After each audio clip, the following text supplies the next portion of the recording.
"Be my date to the gala," poor Janitor asked, unaware she was Emperor's daughter. Before we dive into this story, drop a quick hi in the comments and tell me where you're watching from. It really helps support the channel. The maintenance corridor of Orbital Station Zenith 7 smelled like disinfectant and recycled air, a scent Ethan Cole had grown intimately familiar with over the past 3 years. He pushed his cleaning cart down the dimmed hallway, the wheels squeaking softly against the polished floor, while outside the reinforced windows, the stars turned slowly in the eternal night of space. For a human janitor working on one of the galaxy's most prestigious diplomatic stations, it was just another shift in a life of quiet routine, far removed from the glittering conferences and high-stakes negotiations happening just a few levels above his head. Ethan had never planned to end up here. 5 years ago, he had been a promising engineering student on Earth, full of dreams about designing the next generation of faster-than-light engines. Then his father had gotten sick, the medical bills had piled up faster than he could count, and suddenly college became a luxury he could no longer afford.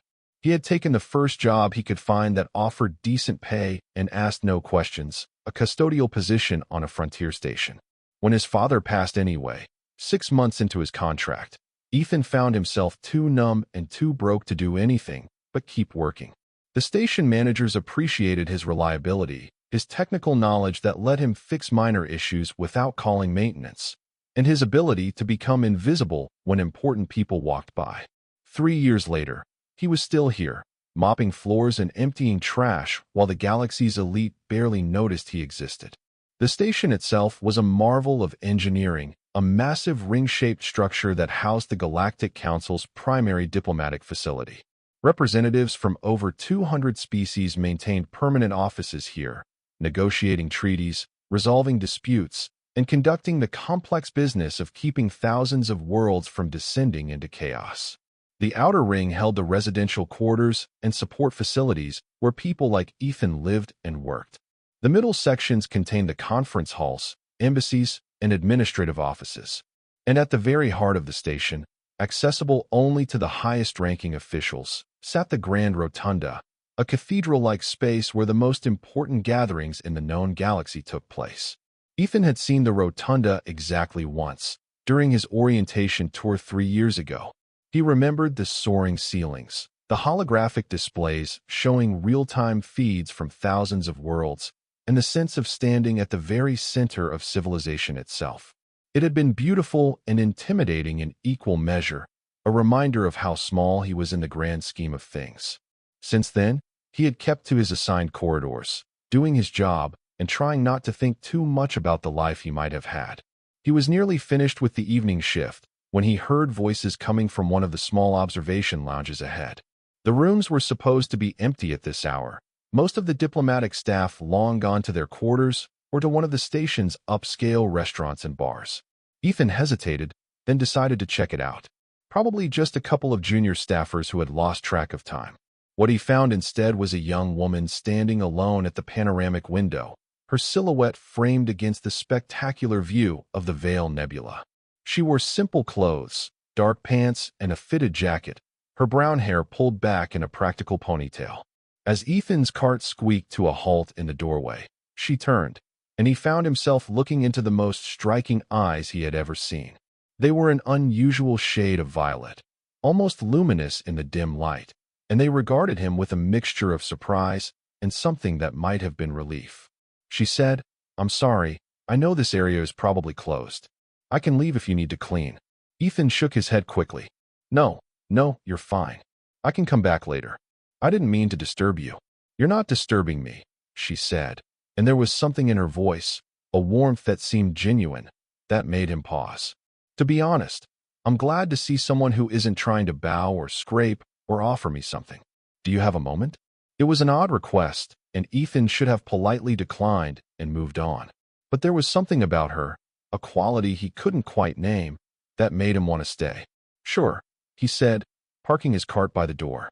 "Rough day?" She laughed, and it was a sound without artifice, pure and unguarded. "You could say that. I've spent the last 8 hours in meetings where everyone spoke in careful diplomatic language and nobody said what they actually meant. Sometimes I forget what it's like to have a normal conversation." Ethan walked over to the window, keeping a respectful distance. I know the feeling. Well, sort of. My conversations usually involve deciding which cleaning solution works best on the Sien slime trails. That earned him another laugh.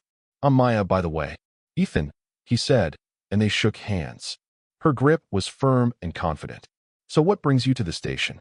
Diplomatic Corps? Something like that, Maya said, turning back to the window. My family has certain expectations. Obligations. Sometimes I feel like I'm just playing a role someone else wrote for me. There was a weight in her words that Ethan recognized, the burden of disappointing people you cared about. I get that. My dad wanted me to be an engineer, make something of myself. Instead, I'm pushing a mop for minimum wage. Not exactly the dream. But you're here, Maya said, gesturing at the stars beyond the window. In space, on a station that hosts representatives from across the galaxy. That's not nothing. I suppose, Ethan admitted. Most days it doesn't feel like much. But yeah, when I look out there, I remember why I wanted to leave Earth in the first place. There's so much out there. So many possibilities. They stood in comfortable silence for a moment, watching the nebula's colors shift and swirl. Ethan found himself relaxing in a way he rarely did around strangers. There was something about Maya that made her easy to talk to, as if she genuinely cared what he had to say. Can I ask you something? Maya said suddenly. Do you ever feel like people only see what they expect to see? Like you could be anyone, but they've already decided who you are based on how you look or where you work. All the time, Ethan said. To most people on this station, I'm basically furniture. They look right through me. Maya nodded slowly. I have the opposite problem. People see me and immediately project all their expectations and assumptions. Sometimes I wish I could just be anonymous, you know? Just be myself without all the baggage.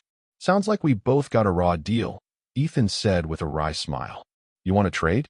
I'll take your important family obligations. You can have my thrilling career in sanitation. That made her smile. If only it were that simple. They talked for another 20 minutes, the conversation flowing easily from topic to topic. Maya asked about his work and seemed genuinely interested when he described the station's maintenance systems and the various technical challenges he dealt with daily. He asked about her life, and she spoke carefully but honestly about feeling trapped by duty and obligation, about wanting to make her own choices but feeling the weight of expectations she couldn't ignore. Eventually, Ethan glanced at his datapad and realized how late it had gotten. I should let you go, and I need to finish my rounds before my supervisor starts wondering where I am. Right, Maya said, and there was something like disappointment in her voice. It was nice talking to you, Ethan. Really nice. You too, he said. If you're ever hanging around the maintenance levels and need someone to complain about bureaucracy with, I'm usually around. I might take you up on that, she said. Over the next few weeks, those chance encounters became a regular occurrence. Ethan would find Maya in various quiet corners of the station, always in the same simple clothes, always alone.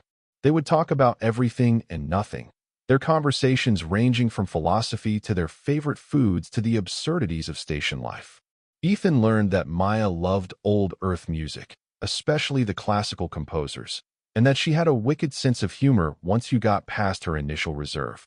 She learned that he had a gift for fixing things, that he secretly wrote poetry he never showed anyone, and that he dreamed of one day having enough money saved to go back to school. What Ethan didn't know was that Maya spent her days in the highest levels of the diplomatic corps, attending meetings that shaped the fate of entire civilizations. He didn't know that when she left him each evening, she returned to a suite of rooms that occupied an entire section of the station's exclusive residential quarter. And he certainly didn't know that her full name was Maya Celestine Aldred, only child of Emperor Marcus Aldred, ruler of the Terran Empire and one of the most powerful humans in the galaxy. The Terran Empire had risen in the century since humanity had developed faster than light travel. Starting from Earth and its early colonies, humans had expanded rapidly, their adaptability and determination earning them both respect and wariness from the older galactic civilizations. Where other species had specialized roles and rigid social structures, humans proved capable of filling any niche, mastering any skill. They could be warriors or diplomats, scientists or artists, often excelling at multiple disciplines simultaneously. This versatility had allowed them to claim a disproportionate amount of influence in galactic affairs. Emperor Marcus Aldred had taken power 20 years ago, consolidating humanity's scattered colonies and interests under a single banner. His rule was generally considered benevolent, focused on prosperity and peaceful expansion rather than conquest. But he was also a pragmatist who understood power and wasn't afraid to use it when necessary. The Empire maintained the largest fleet in the known galaxy, its ships crewed by some of the finest officers and equipped with technology that made other species nervous. Under Marcus's leadership, humanity had become a force that could not be ignored or dismissed. Maya had grown up in the shadow of that power, raised in the imperial palace on Novaterra, the Empire's capital world. She had been educated by the finest tutors, trained in diplomacy, strategy, languages, and all the skills expected of someone who might one day inherit the throne. Her life had been a carefully orchestrated series of appearances, ceremonies, and diplomatic functions, each one designed to reinforce her position and prepare her for her eventual role. She had learned early that everyone who approached her wanted something, that every friendship was calculated, every gesture carefully measured for political advantage. Coming to Zenith 7 had been her first real taste of something approaching independence. Her father had sent her to represent the Empire at an upcoming series of negotiations, a test of her diplomatic skills and a chance to prove herself capable of handling significant responsibility. She had arrived with a full retinue of guards, advisors, and staff, all of whom treated her with the deference due her position. Within days, she had felt suffocated by their constant attention and the weight of everyone's expectations. Meeting Ethan had been an accident. She had slipped away from her handlers one evening, changed into the plainest clothes she owned, and wandered the station's less prestigious corridors just to feel like a normal person for a few hours. Finding him in that observation lounge, being treated like just another person rather than an imperial princess, had been a revelation. For the first time in longer than she could remember, someone had talked to her without an agenda, without trying to gain favor or influence. He had simply been kind and genuine and real. She knew she should tell him the truth. Every day she spent with him, the deception felt worse. But she was terrified that the moment he knew who she really was, everything would change. He would start treating her the way everyone else did, with careful respect and calculated words. She would lose the one genuine connection she had made in years. So she kept silent, telling herself it was just for a little while longer, just until she figured out how to tell him in a way that wouldn't ruin everything. The catalyst came in the form of the Grand Unification Gala, an event that occurred once every 5 years when the Galactic Council hosted a massive celebration to commemorate the founding of the current interspecies alliance. It was the social event of the decade, attended by heads of state, high-ranking diplomats, and the most influential figures from across the galaxy. Invitations were coveted and carefully controlled, and security was so tight that even mentioning the event in certain contexts could get you detained for questioning. Maya's attendance was not optional. As the Emperor's daughter and official representative, she was expected to be there, dressed in formal imperial regalia, making appropriate small talk with various dignitaries and power brokers. She had attended similar events before and found them exhausting. Hours of maintaining a perfect facade while navigating the treacherous waters of galactic politics. She was walking through one of the station's mid-level corridors, returning from yet another preparatory meeting for the gala, when she ran into Ethan. Literally ran into him. Distracted by her thoughts, she rounded a corner and collided with his cleaning cart, sending bottles of cleaning solution clattering across the floor. "Oh no, I'm so sorry," Maya said, immediately dropping to help gather the scattered bottles. "No worries," Ethan said with a laugh, kneeling beside her. "I wasn't paying attention either." "Hey, you okay? You look stressed." "Just thinking about an upcoming event," Maya said, setting bottles back in the cart. "Something I really don't want to attend." "One of those diplomatic things you mentioned?" "Exactly. Hours of forced politeness and pretending to care about things that bore me to tears." Ethan sat back on his heels, studying her face. "You know what you need? A night off. Something fun to look forward to." Maya smiled sadly. "I wish. But this is the kind of thing I can't get out of." "Well," Ethan said, and there was a note of determination in his voice that Maya hadn't heard before. What if we made our own event? Something actually enjoyable? What do you mean? There's this thing happening next week, Ethan said. Nothing as fancy as your diplomatic gala, I'm sure, but the station's service workers union puts on a small celebration a couple times a year. Dancing, food, just people relaxing and having a good time. It's not glamorous, but it's genuine. Would you want to go with me? Maya's first instinct was to say no, to explain that she couldn't possibly attend something like that. But then she looked at Ethan's hopeful expression, at the sincerity in his eyes, and found herself wanting desperately to say yes. The service workers' celebration would happen 3 days before the grand gala. She calculated quickly. She could make it work. Her security team wouldn't be happy, but she could slip away for a few hours. I would love that, she said, and meant it completely. Ethan's face lit up with a genuine smile. Really? Great. I have to warn you, it's nothing fancy. Most people just wear whatever nice clothes they have. But there's usually a decent band, and the food committee actually does a pretty good job. It sounds perfect, Maya said. For the next several days, Maya found herself looking forward to the event with an anticipation she hadn't felt in years. Her official duties continued, endless meetings and negotiations that demanded her full attention. But in the quiet moments, her thoughts kept drifting to the upcoming evening.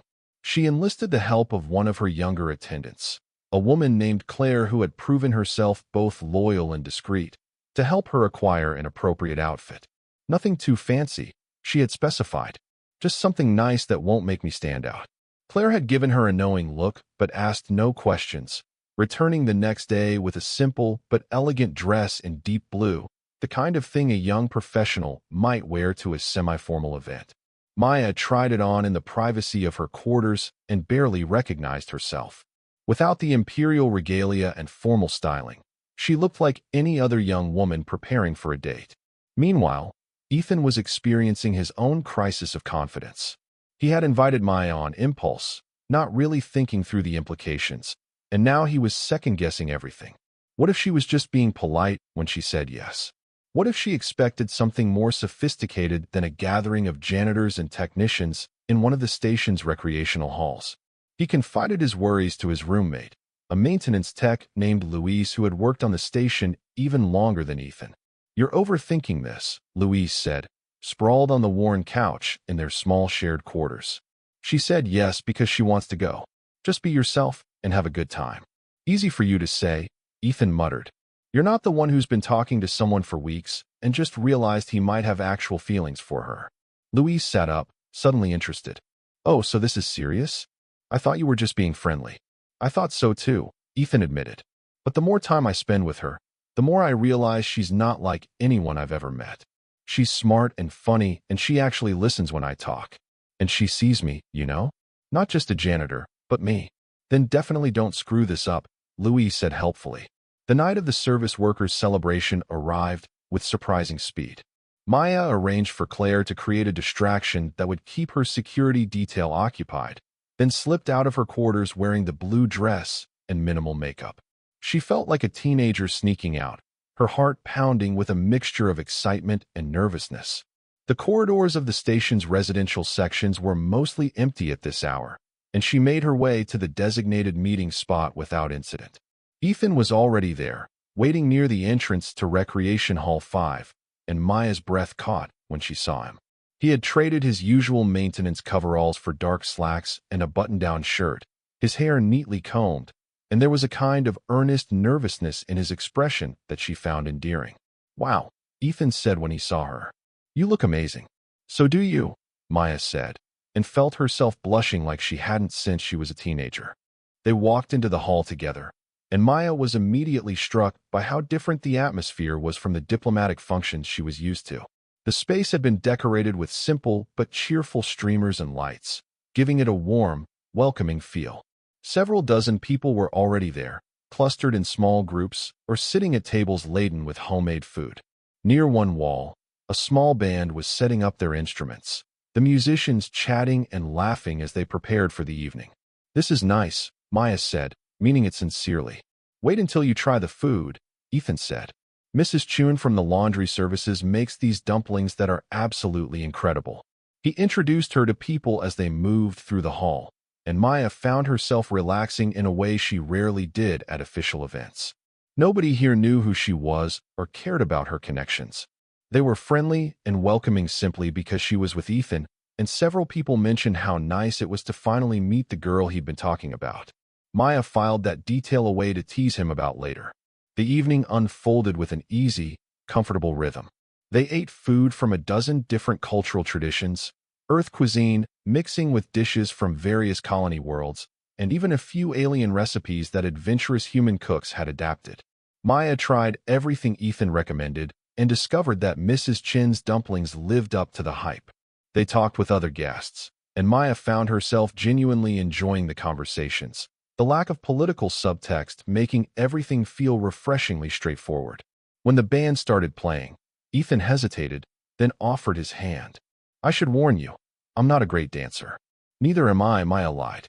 She had been trained in formal ballroom dancing since childhood, but she had no intention of revealing that particular skill. She took his hand and let him lead her onto the floor. The band played a mix of old Earth standards and more recent popular songs, their style loose and energetic. Ethan was, as advertised, not a particularly skilled dancer, but he made up for it with enthusiasm and an ability to laugh at himself when he stepped on her feet. Maya found herself laughing too, genuinely happy in a way that felt almost foreign. As the evening wore on and the music shifted to slower songs, Ethan pulled her closer, and they swayed together in comfortable silence. Maya rested her head against his shoulder and allowed herself to imagine, just for a moment, that this could be her real life. That she could be just Maya, not Princess Maya, not the Emperor's daughter with all the weight and responsibility that entailed. Just a young woman dancing with someone who made her feel seen and valued for herself. "I'm really glad you said yes to this," Ethan said quietly. "Me too," Maya murmured. "I know we haven't known each other that long," Ethan continued, "but I want you to know that these past few weeks have meant a lot to me. You've made being on this station feel less lonely." Maya lifted her head to look at him, and the sincerity in his eyes made her heart ache. "I feel the same way," she said. "You've given me something I didn't even know I was missing." They stayed until late into the evening, long after many of the other guests had left. Finally, reluctantly, Maya said she needed to go, offering a vague excuse about early meetings. Ethan walked her back toward the residential sections, and they paused at a junction point where their paths would diverge. "Thank you for tonight," Maya said. "It was perfect." "We should do it again," Ethan said. "Maybe next time I'll take you to the observation deck on the outer ring. The view is even better than the one from that lounge where we met." "I'd like that," Maya said, and then, acting on impulse, she stood on her toes and kissed him gently. It was brief and sweet, and when she pulled back, Ethan was staring at her with wonder. "Good night, Ethan," she said softly, then turned and hurried away before she could second-guess herself. Behind her, Ethan stood frozen for a long moment, his fingers touching his lips, a smile slowly spreading across his face. The next 2 days passed in a blur for both of them. Maya returned to her duties with renewed energy, though her mind kept drifting to thoughts of Ethan and the evening they had shared. She found herself smiling at odd moments during meetings, earning curious looks from her advisors. She managed to send Ethan a few brief messages through the station's communication system, carefully worded to avoid revealing too much, and his responses never failed to brighten her day. Ethan, for his part, walked through his work shifts in a kind of daze. Louise teased him mercilessly about his constant distraction, but Ethan didn't care. He was already planning their next outing, mentally cataloging all the interesting but overlooked spots on the station he could show Maya. He had never felt this way about anyone before. This combination of excitement and contentment and the terrifying vulnerability of caring deeply about another person's opinion of him. Then came the day of the Grand Unification Gala, and everything changed. The gala preparations had been underway for months, but in the final 24 hours, the station transformed completely. The Grand Rotunda, already impressive, became something out of a dream. Holographic displays showed scenes from thousands of worlds, cycling through vistas of alien beauty. The lighting shifted through subtle colors, creating an atmosphere that felt both intimate and cosmic. Security personnel, both human and alien, took up positions throughout the station, their presence a reminder of the importance of the gathering. Ethan's supervisor had assigned him to help with the pre-event cleaning, which meant he got to see some of the preparations up close. He worked alongside a crew of other maintenance staff, polishing floors and ensuring everything was perfect for the arriving dignitaries. It was interesting work, a change from his usual routine, but it also meant longer hours. He sent Maya a message apologizing that he wouldn't be able to meet up as they had planned, explaining about the extra work. Her response was brief but understanding. "No problem. Duty calls for both of us, it seems. Talk soon." As the day progressed and the first guests began arriving, Ethan and the other service workers were directed to clear out of the main areas. They retreated to the service corridors and break rooms, their work done until the after-event cleanup. Ethan found himself with several hours of unexpected free time and decided to watch some of the gala proceedings on the station's internal feed. The broadcast showed the grand rotunda filling with an impressive array of beings. Ethan recognized several species from his time on the station: the tall, crystalline Vorians, the floating gas beings called Aerials, the militaristic Mandorians in their ceremonial armor. But there were others he had never seen before, representatives from distant regions of the galaxy who made the journey only for events like this. The human contingent was particularly impressive: officers in crisp military uniforms, diplomats in formal attire, and various other officials representing the Terran Empire's interests. The camera focused on several high-ranking individuals as they entered, and the commentators provided background on each one. "And now," the commentator said, her voice taking on a note of special significance, "we have the arrival of Emperor Marcus Aldred himself, ruler of the Terran Empire, accompanied by his daughter, Princess Maya Celestine Aldred." Ethan's attention had been drifting, but those words snapped him back to the screen with sudden focus. The camera showed the entrance to the rotunda, where a man in an impressive military uniform was walking in, and beside him was a young woman in an elaborate gown. Ethan's mind went blank. The woman on the screen was Maya. His Maya, the girl he had been talking with for weeks, the one who had danced with him just 2 nights ago. But she didn't look like the Maya he knew. Her hair was styled in an intricate updo. She wore jewelry that probably cost more than Ethan would make in his lifetime, and she carried herself with a regal bearing that seemed completely at odds with the casual, warm person he had gotten to know. The commentator continued speaking, providing details about the princess's role in recent negotiations, her reputation as a skilled diplomat despite her young age, and speculation about her future as heir to the empire. Ethan heard none of it. He stared at the screen, feeling like the floor had dropped out from under him. She had lied to him. For weeks, she had led him believe she was just another diplomatic staffer, someone roughly his equal in the grand hierarchy of the station. The whole time, she had been playing some kind of game, amusing herself by slumming with the help. Every conversation they had shared, every moment he had thought was genuine, suddenly felt tainted by the knowledge that she had been deceiving him. "Hey, you okay?" Luis appeared beside him, following his gaze to the screen. "Wow, the princess is even prettier in person than in photos. They say she's brilliant too, speaks like 8 languages or something." Ethan couldn't find words. He felt sick, a combination of betrayal and embarrassment churning in his stomach. He had kissed her. He had told her things about himself he had never told anyone. And the entire time, she had been lying about who she was. "Ethan," Luis said, more concerned now. "Seriously, what's wrong? You look like you're going to pass out." "I need some air," Ethan managed, standing abruptly. The break room suddenly felt too small, too confined. He pushed past Luis and headed for the nearest observation deck, needing space and quiet to process what he had just learned.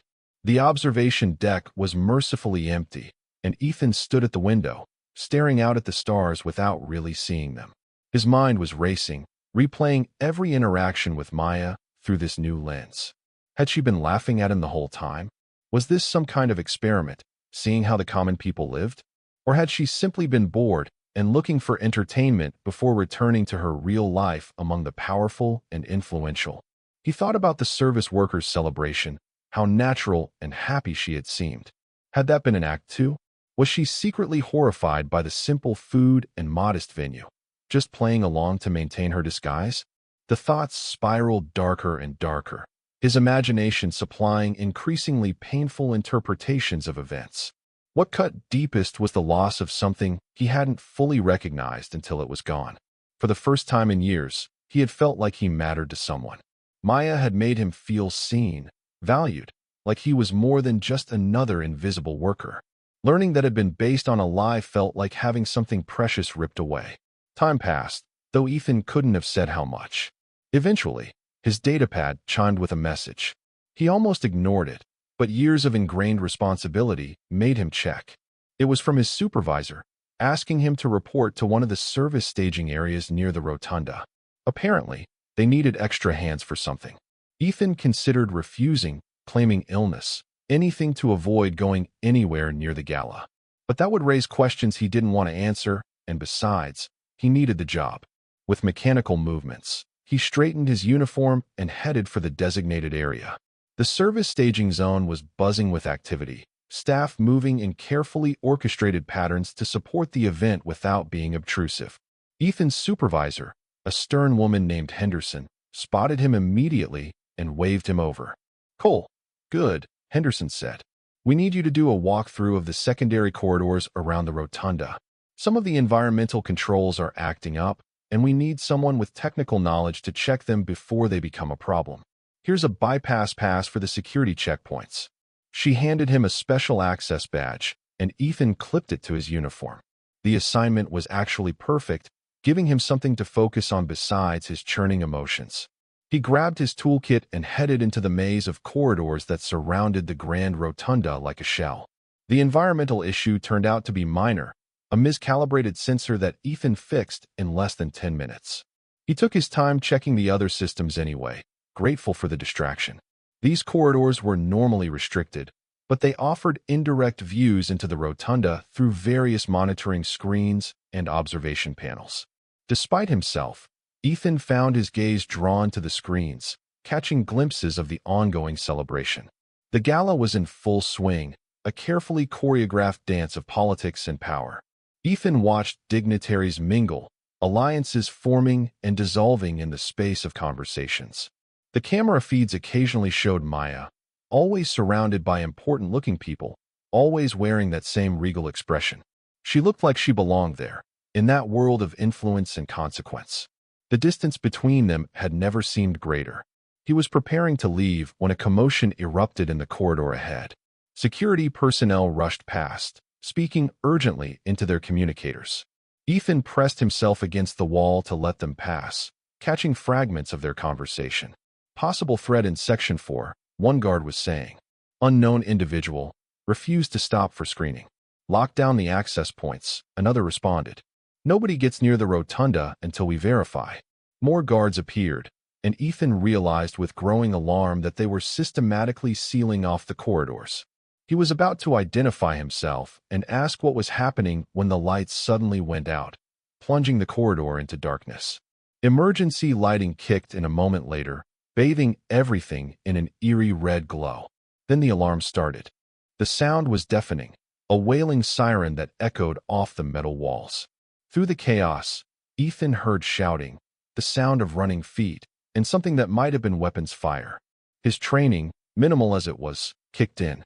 In an emergency, service personnel were supposed to either evacuate or find a safe position and await instructions. But the corridor seal's meant evacuation wasn't an option. He spotted a maintenance alcove and ducked inside, pulling out his datapad to check the station's emergency network. What he saw made his blood run cold. Multiple alerts were flashing across the screen, reporting intruders in several sections, security breaches, and something about a credible threat to high-value targets. The gala was under attack. Ethan's mind raced. He was trapped in a restricted corridor with no clear exit and no idea what was happening. His first instinct was pure self-preservation, find somewhere to hide and wait for security to handle whatever this was. But then he thought about Maya, surrounded by dignitaries in the rotunda, and despite everything, despite his anger and hurt, he felt a surge of fear for her safety. He pulled up the corridor maps on his datapad, looking for any route that might get him closer to the rotunda. If there was a real threat, security would be focused on protecting the important guests, which meant Maya would be guarded. But what if the attackers had planned for that? What if they had a way past the security? The thought spurred him into action. Using his technical knowledge of the station's layout, knowledge he had accumulated through 3 years of maintenance work, Ethan began navigating through the service corridors. He avoided the main passages where security would be concentrated, instead using the narrow maintenance crawlways and utility tunnels that most people didn't even know existed. He could hear fighting in the distance, the distinctive sound of energy weapons and the shouts of combat. Whoever the attackers were, they were well-armed and clearly had a plan. Ethan pushed aside his fear and kept moving, driven by an instinct he didn't fully understand. Meanwhile, in the Grand Rotunda, controlled chaos reigned. The moment the alarms had sounded, security had moved with practiced efficiency, forming a protective cordon around the Emperor and other high-value targets. Maya found herself suddenly surrounded by guards, being hustled toward one of the secure evacuation routes. "Your Highness, we need to get you to the safe room," her head of security, a stern woman named Commander Reeves, said urgently. "What about everyone else?" Maya demanded, looking back at the crowd of confused and frightened guests. "They'll be evacuated through secondary routes. Your safety is the priority." Maya wanted to argue, but she knew it would be pointless. She allowed herself to be guided toward the exit, her mind racing. This couldn't be a coincidence, coming at the gala, at the one time when so many important figures were gathered in one place. This was a coordinated attack. They were halfway to the secure room when the first explosion rocked the station. The blast wasn't close, but it was powerful enough to send tremors through the structure and make the lights flicker. Maya stumbled, caught by one of her guards, and then everything descended into chaos. From hidden positions throughout the rotunda, figures emerged, dressed in dark tactical gear and carrying weapons that looked disturbingly advanced. They moved with military precision, targeting the security forces with ruthless efficiency. The sounds of combat filled the grand space, energy weapons crackling and people screaming. "Move! Move!" Commander Reeves shouted, physically pushing Maya toward the exit. But more attackers appeared, cutting off their route. The guards surrounding Maya formed up, weapons raised, preparing to fight their way through. Maya had been trained for situations like this, endless drills and scenarios designed to prepare her for every possible threat. But the reality was far more terrifying than any simulation.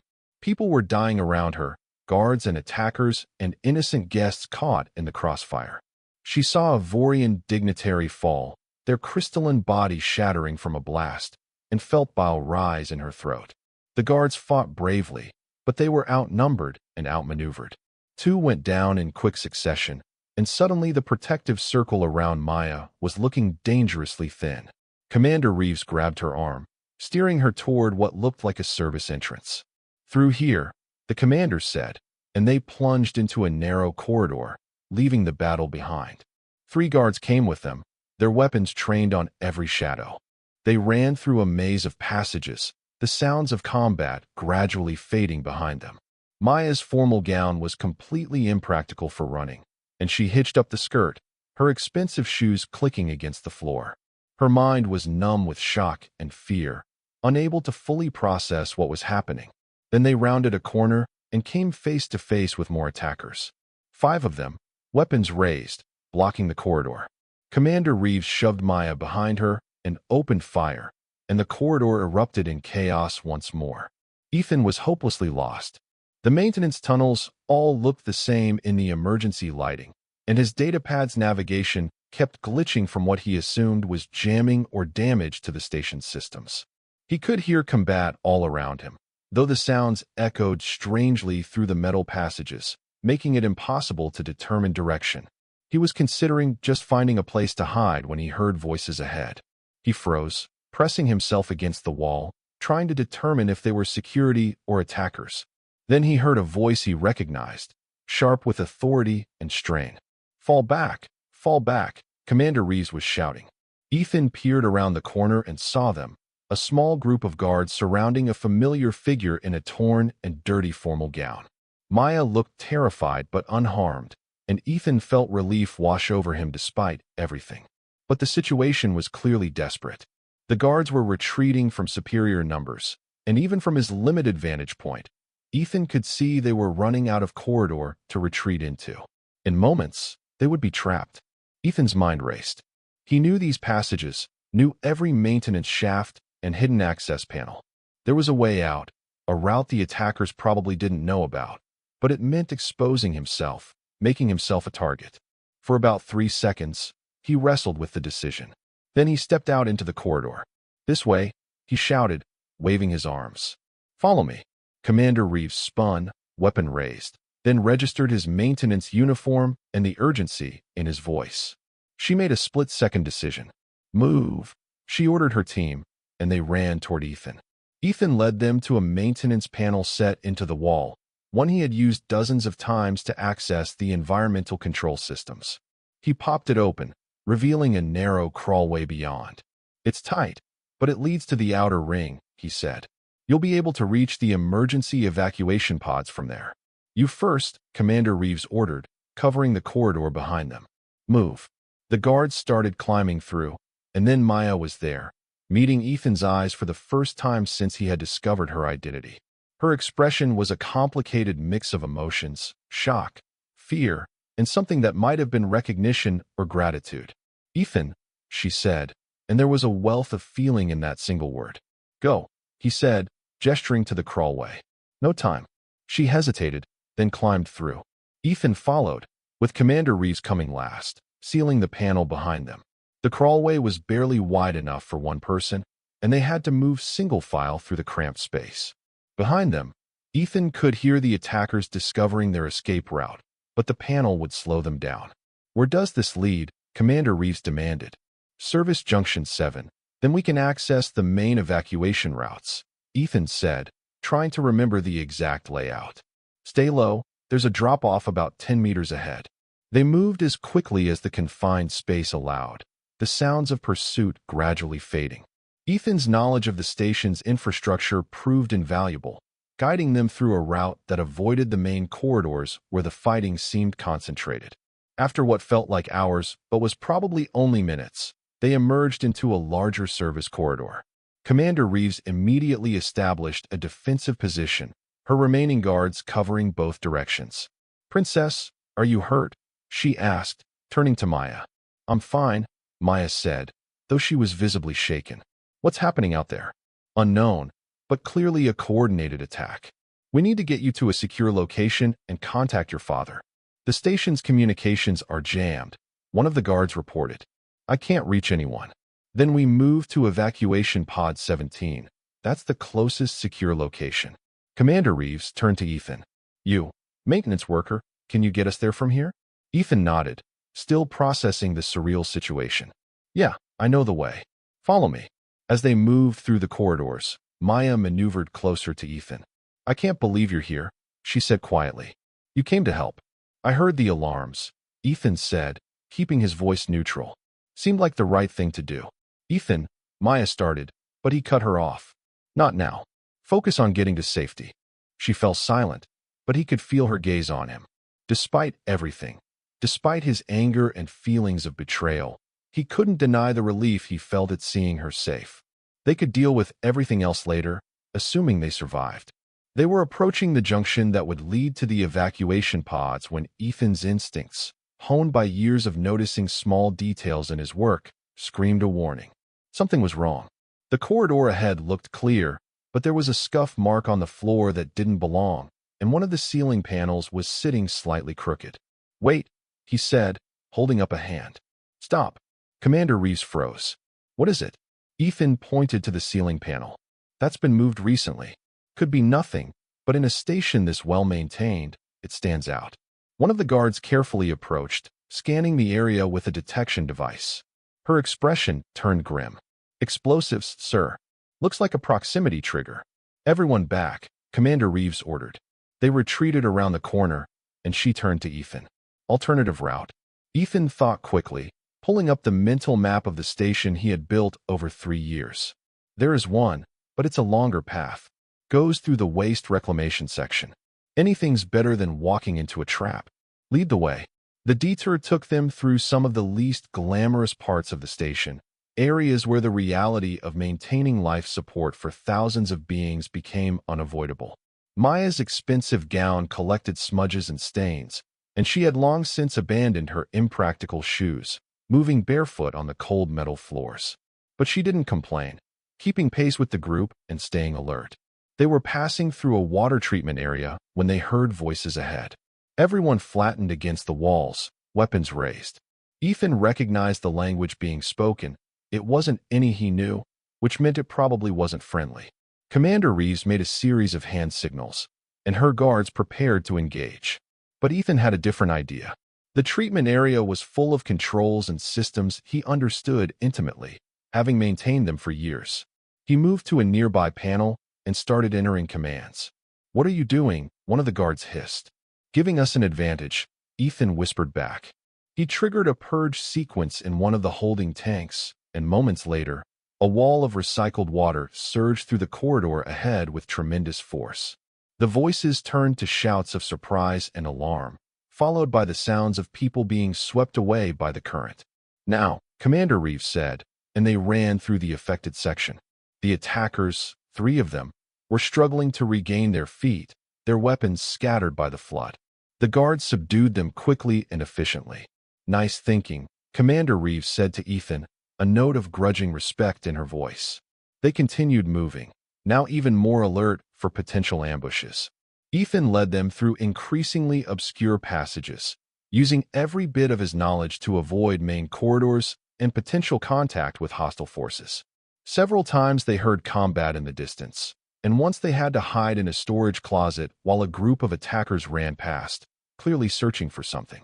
Finally, after what felt like an eternity, they reached the outer ring section that housed the emergency evacuation pods. This area was more heavily secured, and they were challenged by station security before being allowed through. Commander Reeves identified herself and Maya, and suddenly they were surrounded by friendly forces. "Your Highness," one of the security officers said, relief evident in his voice. "We've been trying to locate you. The Emperor has been informed you're safe." "What's the situation?" Commander Reeves asked. "The attack has been contained," the officer reported. "The hostiles took heavy casualties, and the survivors have been detained. We're still doing sweeps to ensure the station is secure, but the immediate threat is over." "Casualties?" Maya asked quietly. The officer's expression turned somber. "Significant, Your Highness. The final count is still being compiled, but we lost good people today." Maya closed her eyes briefly, grief and guilt warring across her face. Ethan watched her, seeing past the imperial princess to the young woman who clearly felt the weight of every life lost. Commander Reeves started making arrangements for Maya's secure transport to rejoin her father, and Ethan realized his role in this crisis was over. He started to quietly slip away, but Maya noticed immediately. "Wait," she said, turning to face him. "Please don't go. I should get back to my duties," Ethan said stiffly. "I'm sure there's cleanup work that needs doing." "Ethan," Maya took a step toward him, but he backed away. The guards around them had gone very still, clearly uncomfortable witnessing what was obviously a personal conflict involving the princess. "I'm glad you're safe, Your Highness," Ethan said, putting deliberate emphasis on the title. "But I think I've done my part. If you'll excuse me." He turned and walked away before she could respond, his heart hammering in his chest. Behind him, he heard Commander Reeves say something to Maya in a low voice, but he didn't look back. The next several hours were a blur of activity as the station worked to recover from the attack. Ethan joined the cleanup crews, throwing himself into the physical work to avoid thinking about everything that had happened. The official casualty reports came in gradually, each number a reminder of how close they had all come to disaster. 23 dead, including several high-ranking diplomats and 5 security officers. Dozens more injured. It could have been so much worse. The investigation moved quickly. The attackers were identified as members of an extremist faction opposed to the Galactic Council and humanity's growing influence. They had planned to assassinate several key figures, including the Emperor and his daughter, in a strike designed to destabilize the existing power structure. Their defeat was being hailed as a victory for security forces, though the loss of life cast a shadow over any celebration. Ethan tried to focus on work and ignore the constant news coverage, but it was impossible to escape. Every screen on the station seemed to be showing footage of the attack and its aftermath. He saw himself briefly in one clip, just a glimpse of a maintenance worker guiding a group through corridors, but most people wouldn't recognize him from the grainy security footage. What they did show prominently was Maya. Footage of her being escorted from the rotunda, disheveled but unharmed. Interviews with people praising her composure during the crisis. Commentary about how this would affect her standing as heir to the empire. It all felt surreal. Watching this person he thought he knew be discussed like a piece on a strategic game board. Luis found him in their quarters late that night, still in his work clothes, staring blankly at the wall. "Okay, talk to me," Luis said, sitting down on the opposite bunk. "I've gotten the basics from the rumor mill, but I want to hear it from you. That girl you've been seeing, the one you brought to the celebration, that was the princess?" Ethan nodded silently. "And you had no idea?" "None. She never told me." Luis hesitated, then asked gently, "So what are you going to do?" "Nothing," Ethan said. "What is there to do? She's the emperor's daughter. I'm a janitor. She was probably just amusing herself, slumming with the common people for a thrill. Now she'll go back to her real life and forget I exist." "You don't really believe that," Luis said. "I don't know what to believe anymore." Before Luis could respond, Ethan's datapad chimed with an incoming message. He almost ignored it, but the sender field showed an official Imperial communication code. With growing dread, he opened the message. It was brief and formal, a summons to report to the Imperial suite at his earliest convenience to receive commendation for his actions during the attack. It was signed by Commander Reeves and countersigned by Princess Maya herself. "They want to give me a medal or something," Ethan said, showing the message to Luis. "Probably so they can feel like they adequately thank the little person who helped out. Or maybe the princess wants to see you," Luis suggested. "You did save her life. I showed her a maintenance tunnel. The guards did the actual saving. You know what I mean. Come on, Ethan, at least hear her out. If nothing else, you deserve some actual closure instead of just avoiding the situation." Ethan wanted to refuse, to send back a polite decline and go back to his comfortable anonymity. But Luis was right. He did deserve answers. And maybe, a small voice in the back of his mind admitted, he wanted to see Maya one more time, even if it was just to say goodbye properly. "Fine," he said. "I'll go. But I'm not expecting anything except a formal thank you and a quick exit." The Imperial suite was located in the most secure section of the station, behind multiple checkpoints and security screenings. Ethan had to present his credentials at 3 different stations before he was finally escorted through a pair of ornate doors into an antechamber that was larger than his entire quarters. Commander Reeves was waiting for him, her expression neutral and professional. "Mr. Cole, thank you for coming. The princess wishes to speak with you privately." "That's not necessary," Ethan said. "I'm happy to receive whatever commendation you want to give me and be on my way." "I'm afraid the princess was quite insistent," Commander Reeves said, and there was the slightest hint of sympathy in her eyes. "If you'll follow me." She led him through another door into what appeared to be a private sitting room. The space was elegantly furnished, but somehow still felt impersonal, like a very upscale hotel room. Maya was standing by the window, wearing simple civilian clothes, her hair pulled back in the same practical ponytail she had worn when they first met. She turned when they entered, and Ethan saw hope and nervousness warring in her expression. "Thank you, Commander," Maya said. "That will be all." Commander Reeves gave Ethan one more unreadable look, then withdrew, closing the door behind her. Suddenly, Ethan and Maya were alone, the silence stretching between them heavy with unspoken words.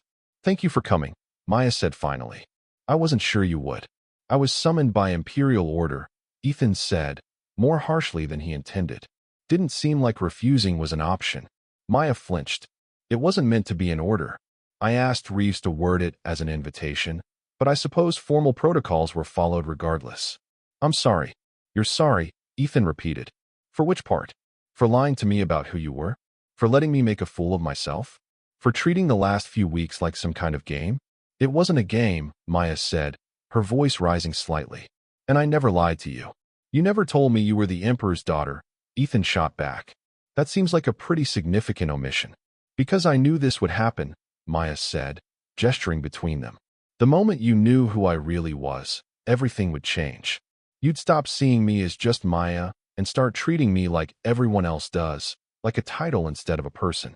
So instead you let me walk around thinking we were equals, Ethan said.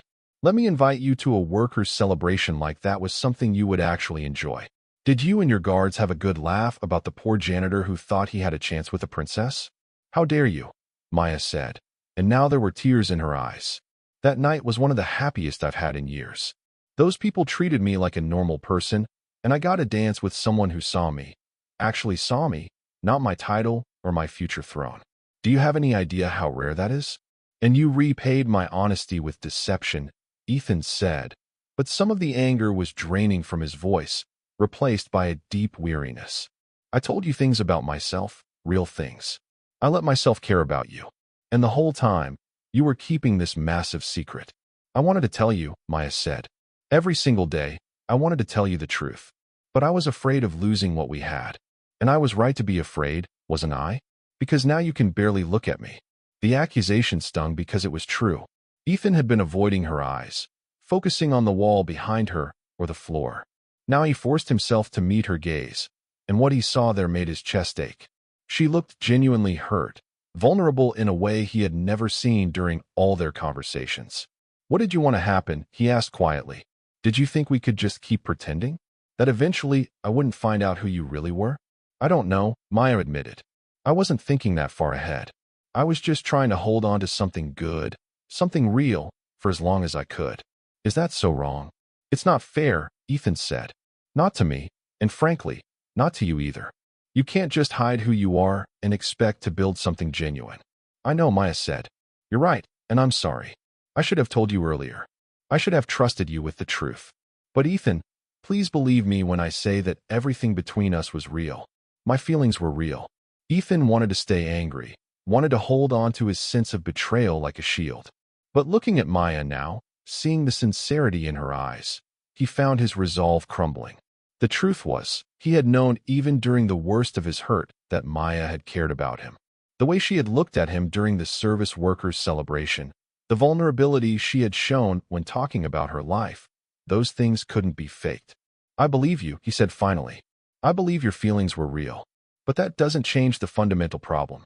You're the emperor's daughter. You're going to inherit an empire. And I'm a maintenance worker with barely enough credits to make rent. There's no universe where this works.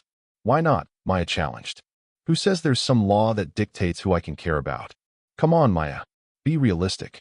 Your father probably has a list of suitable matches lined up, other royalty or high-ranking officials, or whatever. He's not going to approve of you dating a janitor.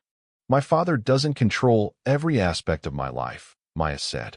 And before you argue, yes, I know there are expectations and political considerations. But I'm not some medieval princess being married off for an alliance. I get to have a say in my own future. And what future do you see? Ethan asked. One where I give up my life here and become what? Your secret boyfriend hidden away from the cameras? Or maybe you expect me to somehow transform into someone worthy of being seen with you publicly. I expect you to be yourself, Maya said firmly. That's all I've ever wanted. And as for the rest, we figure it out together. If you're willing to try. Ethan wanted to believe her. Despite everything, despite the rational voice in his head listing all the reasons this was impossible, he wanted to take that leap of faith.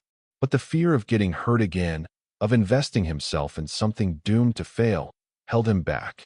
I don't know if I can do this, he said honestly. The trust is broken, Maya. How do we come back from that? The same way anyone does, Maya said. We rebuild it. One honest conversation at a time. No more secrets, no more hiding.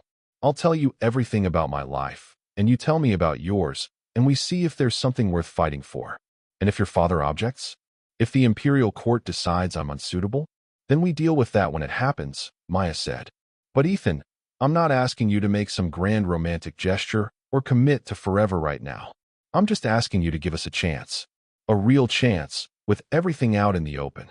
Ethan was quiet for a long moment, weighing his options. The safe choice was to walk away now, to go back to his simple life and avoid the complexity and potential heartbreak that came with being involved with someone so far above his station. But when had he ever chosen safe over meaningful? One condition, he said finally. No more lies. If you're going to be gone for weeks on some diplomatic mission, you tell me. If there's some political complication that affects us, you tell me. Complete honesty, even when it's uncomfortable. Deal, Maya said immediately. And the same goes for you. If you're feeling overwhelmed or doubtful or anything else, you tell me. We talk through it instead of letting it fester. Okay, Ethan said. Then I guess we're doing this. The relief on Maya's face was palpable. Really? You mean it? On one more condition, Ethan added. You have to admit that Mrs. Chin's dumplings were the best thing you ate at that celebration. Maya laughed, the sound bright and genuine. They were incredible. I've been thinking about them for days. The tension that had filled the room began to dissipate, replaced by something that felt like cautious hope. They talked for another hour, Maya explaining the complexities of her position and the demands that would be placed on her in the coming months.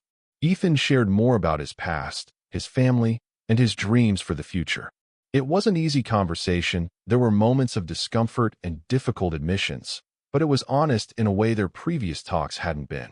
Finally, as the station's artificial evening cycle began, Maya walked Ethan to the door. So what happens now? He asked. Now we take it one day at a time, Maya said. I have to stay here for another 2 weeks while my father finishes his negotiations. Can we see each other? Like normal people dating, as much as that's possible given the circumstances? I'd like that, Ethan said. Though I have to warn you, my idea of a date is probably very different from what you're used to. Good, Maya said with a smile. I could use different. They made plans to meet the following evening, somewhere quiet where they could talk without the pressures of their respective positions. As Ethan left the Imperial Suite and made his way back through the security checkpoints, he felt lighter than he had in days. This wasn't going to be easy, he knew that. There would be challenges and obstacles they couldn't even anticipate yet. But for the first time, he believed it might be possible. The next 2 weeks passed in a blur of secret meetings and stolen moments. Maya's schedule was packed with official duties, debriefings about the attack, and continued negotiations on behalf of the Empire. But she carved out time whenever she could, meeting Ethan in quiet corners of the station where they could talk without being observed. They quickly established a pattern of complete honesty that was sometimes painful, but ultimately strengthening. Maya told him about the pressures of her position, the constant scrutiny, and the loneliness of never being sure if people liked her or her title. Ethan shared his insecurities about their different positions, his fear that he would never be good enough in the eyes of her family or society.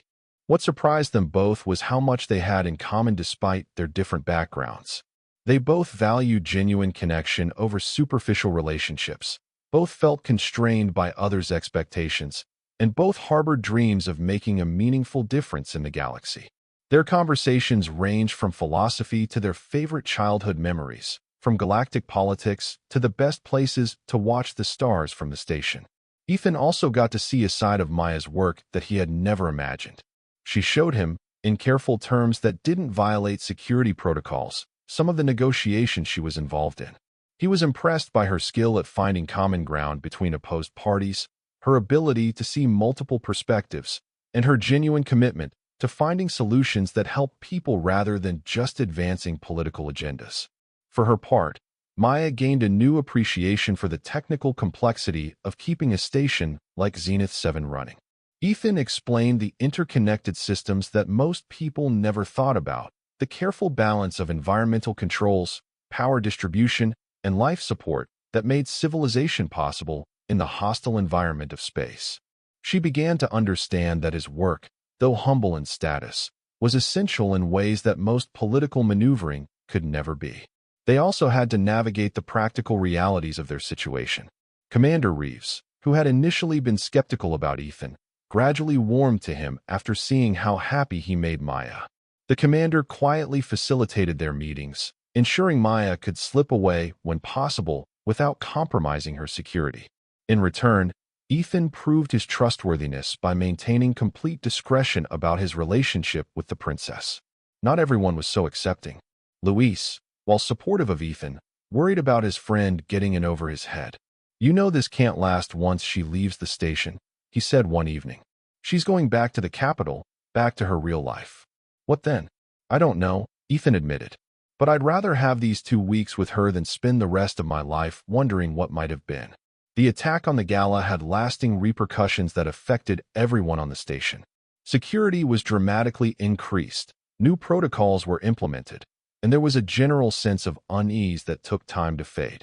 But it also brought changes that unexpectedly benefited Ethan. In the aftermath of the crisis, station management conducted a comprehensive review of their emergency response procedures.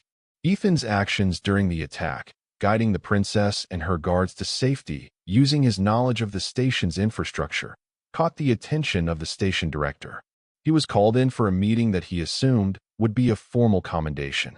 Instead, the director offered him a position in the station's emergency response team, a role that would include better pay, more responsibility, and training in crisis management. "It's clear you have skills and knowledge that are being wasted in basic maintenance," the director said. "We'd like to utilize your talents more effectively." Ethan accepted immediately, seeing it as a step toward the future he had once dreamed of. When he told Maya, she was genuinely thrilled for him, celebrating the recognition of abilities she had always seen in him. But the reality of their approaching separation loomed large. As Maya's time on the station drew to a close, they both felt the weight of uncertainty. Their last evening together before her scheduled departure, they met at the same observation lounge where they had first connected, the place that had started everything. "I don't want this to end," Maya said, standing close to him as they looked out at the stars. "These weeks have been the happiest I've had in years." "It doesn't have to end," Ethan said, though he felt the same fear. "We can stay in touch, messages and video calls." "It won't be the same," Maya said. "And there's so much uncertainty. My father wants me to take on more responsibilities, which means less freedom to make my own choices. And you're building a new career here. Our lives are going in different directions." "Unless they're not," Ethan said slowly, an idea forming. "What if I requested a transfer? There are stations near the capital, or even on Novaterra itself. My new position gives me more flexibility to apply for advanced opportunities." Maya turned to look at him, hope and concern warring in her expression. "You do that? Leave Zenith 7? There's nothing keeping me here except a job, and jobs exist everywhere. But you're the first person in years who's made me feel like I matter. That's worth pursuing." "But I can't ask you to uproot your entire life for me," Maya protested. "What if it doesn't work out? What if my father objects or the political situation makes it impossible?" "Then at least we tried," Ethan said. "And honestly, I've been stuck on this station for 3 years, doing work that doesn't challenge me, living a life that doesn't excite me. Maybe it's time for a change anyway. You just gave me a reason to be brave about it." Maya was quiet for a moment, then stood on her toes and kissed him, soft and sweet and full of promise. "Okay," she said when they parted. "Let's try. But we do this smart. You apply for positions that make sense for your career, not just ones close to me. Build your own life, and we figure out how to make ours fit together." "Deal," Ethan said. The next morning, Maya departed Zenith 7 aboard an Imperial transport, surrounded by her retinue and security detail. Ethan watched from a public observation area as the ship pulled away from the station and engaged its faster-than-light drive, vanishing in a flash of light. He felt the familiar ache of separation, but also a sense of determination. This wasn't an ending, just a new phase. Over the following months, they maintained constant communication despite the challenges of their different schedules and the lightspeed lag in messages. Maya sent him long messages about her work, the political challenges she faced, and her ongoing efforts to carve out a role for herself that felt meaningful rather than merely ceremonial. Ethan shared his experiences with the emergency response team, the new skills he was learning, and his applications to various advanced positions across the empire. What he didn't tell her immediately was that he had also enrolled in remote engineering courses, using his free time to work toward the degree he had abandoned years ago. He wanted to prove, to himself as much as anyone else, that he could be more than circumstances had forced him to be. 6 months after Maya left Zenith 7, Ethan received 2 significant pieces of news.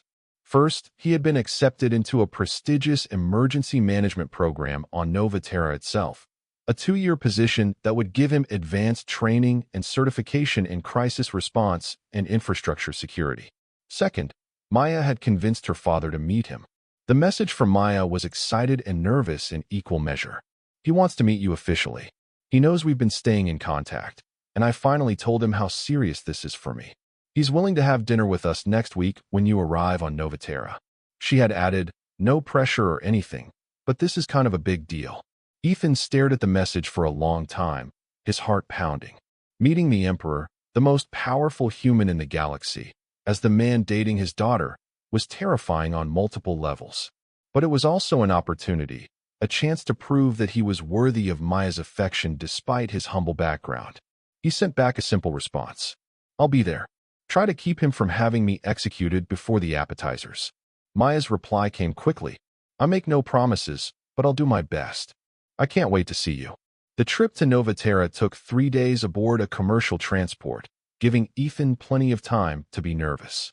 He used the journey to review everything he could find about Imperial protocol, proper forms of address, and the Emperor's known preferences and personality.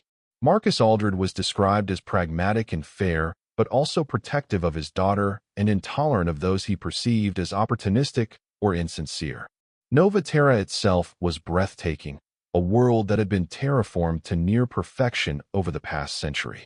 The capital city of Astralis sprawled across a temperate valley, its architecture a blend of classical Earth styles and cutting-edge modern design.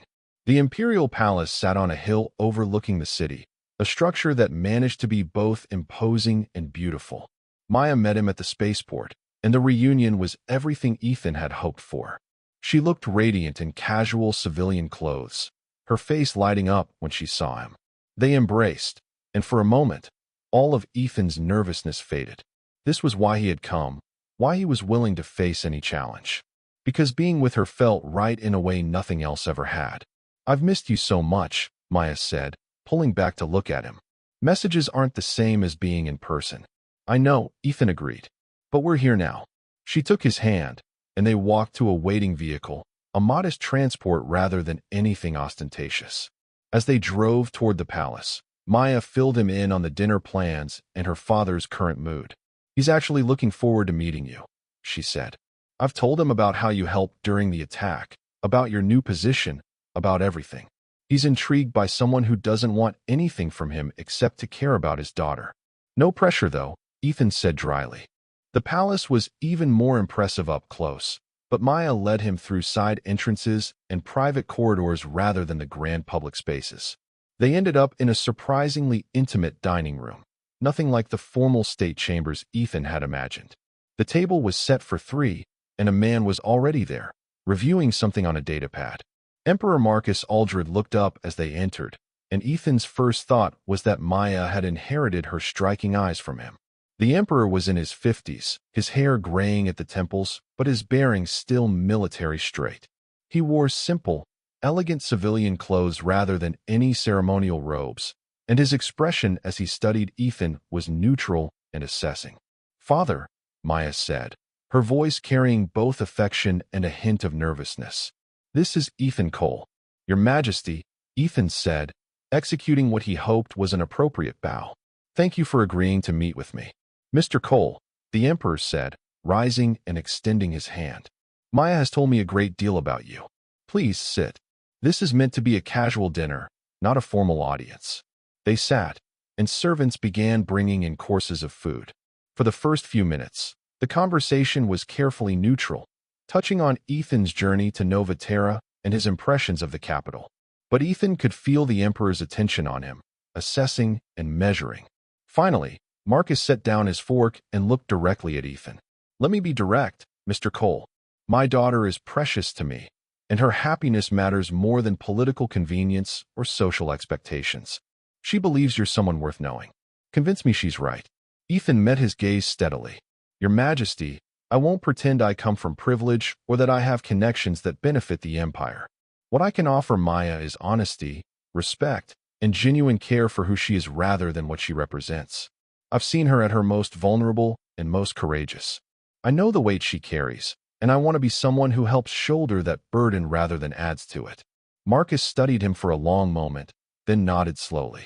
Maya told me you guided her to safety during the attack on Zenith 7, using knowledge most people would overlook. That shows character and quick thinking under pressure. The Empire needs more people like that.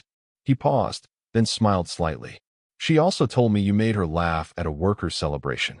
That might be even more valuable. The dinner continued with gradually warming conversation. Marcus shared stories about Maya's childhood, and Maya teased her father about his own romantic history. By the end of the evening, Ethan felt like he had passed some crucial test, not through pretense, but through being genuinely himself. Over the next 2 years, as Ethan completed his training program and Maya took on increasing responsibilities within the imperial government, their relationship deepened and solidified. They faced challenges, long separations when duty called them to different parts of the galaxy, public scrutiny when their relationship became known, and the constant pressure of their different positions. But they navigated each obstacle together, building something real and lasting. Eventually, when Ethan accepted a position as Director of Emergency Infrastructure for the Imperial Core Worlds, a role that utilized both his technical expertise and crisis management skills, Maya stood beside him at the announcement ceremony. The former janitor from Zenith 7 had become someone important in his own right, not because of who he loved, but because of his own abilities and dedication. And when Marcus Aldred formally blessed their engagement 2 years later, it wasn't a political arrangement or a compromise. It was a father recognizing that his daughter had found someone who valued her for herself, someone whose humble beginnings had taught him to see people's true worth rather than their titles. The wedding was held in the palace gardens, a blend of state ceremony and genuine celebration. As Ethan and Maya exchanged vows under the stars, surrounded by friends from every level of society, from emperors to maintenance workers, he thought back to that first night in the observation lounge. He had been a lonely janitor pushing a cart, and she had been a princess hiding from her burdens. Neither had known then how their lives would change, how a simple conversation would lead to this moment. But looking at Maya now, radiant and happy and completely herself, Ethan knew that every challenge had been worth it. They had built something genuine in a world of pretense, found real connection across impossible divides, and proven that sometimes the most unlikely beginnings lead to the most extraordinary endings. Their story became legend on Zenith 7 and beyond, a reminder that humans, with their peculiar habit of seeing potential rather than limits, could bridge any gap when they chose to be brave, honest, and true to themselves. It was the most human thing of all, to take a chance on connection despite every reason not to, and to build something beautiful from the most unexpected encounters. And that was the end of the story. If you listened all the way to here, don't forget to leave feedback about what you thought of the story in the comments. Whether positive or negative, your feedback helps us improve. Also leave your like and subscribe to the channel for more stories like this one. And I'll leave here on the screen another video that I'm sure you'll like. Big hug, and see you in the next story.